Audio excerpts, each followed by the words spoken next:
তো এই যে এইখানেকার তেলাপিয়া মাছ বসে রয়েছে, তো ওরা কিন্তু হাত দিয়ে ধরা যায় না, তো ওরা আমি মাটি দিয়ে চারপাশ আটকায় তারপরে ধরার চেষ্টা করবো।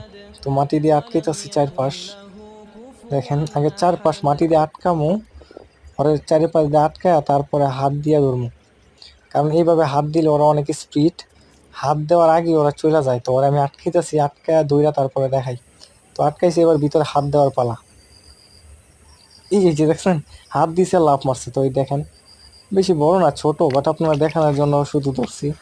তো দেখেন, তো ওরা আমি এখন ছেড়ে দেবো যাতে বড় হইতে পারে, আন্ডা বাচ্চা দিতে পারে আরো। যা, যায় না কে? এই দেখছেন দৌড় যে একটা দিছে, কিন্তু দৌড় দিয়ে দেখেন আবার মাটিতে এসে পড়ছে। তো ওরা দৌড় আবার ছেড়ে দিত একটু, এবার একটু গভীর পানিতে নিয়ে ছাড়বো যাতে অন্য দিকে যাইতে পারে। দেখেন আরো একটা তেলাপিয়া এখানে, দেখছেন এইটা যে একটা দৌড় দিছে, তো এটা দেখা দেখি এইটাও দৌড় দিয়ে চলে গেছে।